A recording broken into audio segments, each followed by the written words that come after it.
que je recommanderais à un vétérinaire qui commence à pratiquer, c'est pour les premières euthanasies qu'il va effectuer, de suivre un vétérinaire d'expérience, de voir comment il procède. Il y a une sorte de routine qui s'installe, des mots qu'on utilise qui peuvent vraiment nous aider, sur lesquels on peut s'appuyer. Et aussi d'avoir vécu les situations les premières fois où c'est très déchirant, de ne pas nécessairement être la personne en charge. Donc ça, je crois que ça peut nous aider beaucoup. Un autre aspect qui peut nous aider beaucoup, c'est de s'entourer d'une équipe qui est empathique, puis qui partage nos valeurs. Une technicienne qui va nous aider dans la procédure d'euthanasie, qui va être présente. Donc ça peut nous aider pour s'appuyer puis se sentir plus en confiance. Un autre aspect qui est important, c'est de se rendre compte qu'on est là pour accompagner le client. C'est pas une situation que nous, on vit, c'est pas notre moment. Si on le personnalise trop, ça peut être très lourd à porter. Par contre, on est là comme accompagnant pour le client, puis quand on comprend ce rôle-là, ça peut être valorisant, puis ça peut nous aider aussi à se détacher. Il ne faut pas s'en faire avec le temps. On s'habitue. Il y a une partie de notre tâche qui devient plus légère quand on prend de l'expérience. Puis le fait de savoir que ça va être mieux dans 6 mois ou 1 an, qu'on vivra moins de détresse, peut nous aider beaucoup. Puis on se rend compte aussi que c'est un élément qui peut nous aider à renforcer beaucoup notre lien avec nos clients. Parfois, les liens qu'on développe sont très, très forts après ça. Les gens reviennent nous voir avec un autre animal ou un nouvel animal, puis on a développé un lien d'attachement fort parce qu'on était présent pour eux dans un moment important dans leur vie. Puis ça, c'est valorisant aussi. Faut aller dans le champ, faut aller avec des vétérinaires, faut aller faire des stages, faut voir des euthanasies, faut en vivre. Il y en a qui se déroulent très bien, il y en a que c'est plus difficile, il y en a qui sont plus pénibles, mais il y en a que ça va très bien. Donc je pense d'aller avec un vétérinaire expérimenté, d'en voir, d'en vivre, c'est la meilleure façon d'apprendre et de se situer par rapport à ça. Deuxièmement, je dirais aller pour pouvoir m'identifier au client. Faites un stage en ferme. Allez travailler sur une ferme là, avec des animaux, de voir comment la rigueur de s'en occuper, des soins, du cycle normal qui se déroule sur une ferme. Les poulains qui naissent au printemps, le sevrage, toutes ces étapes-là de la vie d'un cheval, ça nous aide à nous comprendre ce que nos clients nous demandent et les circonstances qui se présentent à eux. Donc, je pense de faire des stages avec des vétérinaires en ferme, c'est extrêmement important. Puis, l'autre chose, c'est pas de se mettre dans des circonstances au-delà de nos connaissances et de nos expériences, de notre habilité. Là. Alors, autrement dit, si vous êtes un frais gradué et que vous vous retrouvez tout seul face à un cheval de grande valeur qui est en colique violente, ben peut-être demander conseil à quelqu'un d'autre. Il faudrait qu'il y ait quelqu'un avec vous parce que c'est tellement...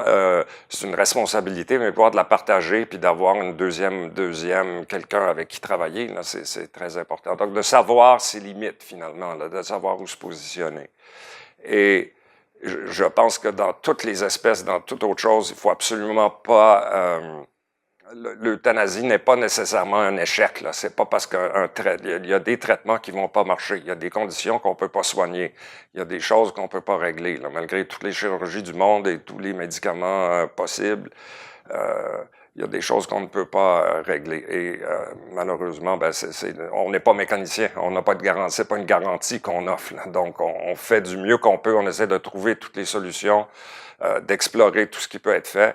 Mais à un moment donné, l'euthanasie fait partie des choses qui vont être mises sur la table.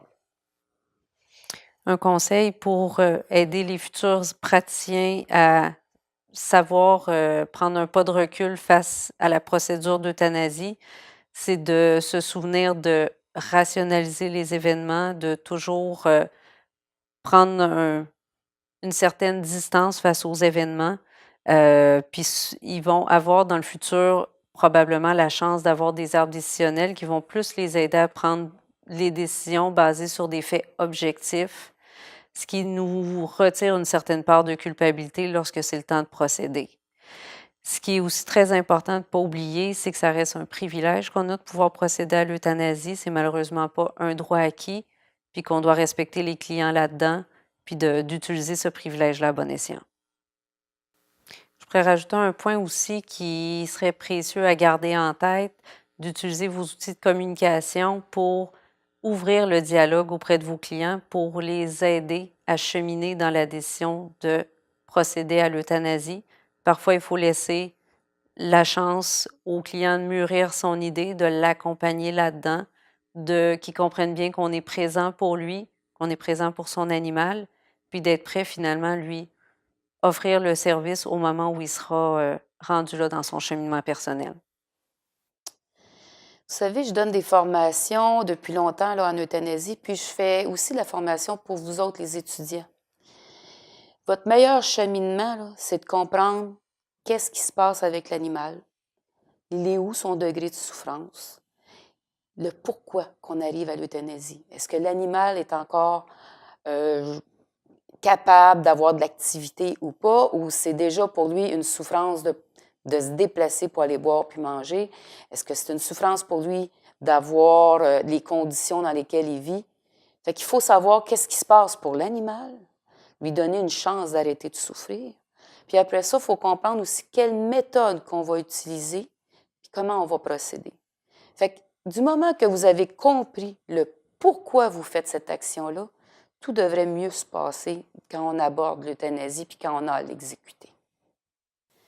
Pour bien conclure tout cet exposé, pour bien comprendre, puis pour bien comprendre le pourquoi, prenez le temps de faire des arbres de décision dans différentes expositions possibles, soit pour des maladies, soit pour des problèmes locomoteurs. Faites des arbres de décision, peu importe l'espèce, peu importe la raison, mais qu'est-ce qui va faire que vous allez arriver à de l'euthanasie? Déjà, cette démarche-là, mise sur papier, va vous aider, puis va aider aussi votre personnel technique qui est autour de vous autres de comprendre pourquoi vous arrivez à cette phase-là de l'euthanasie.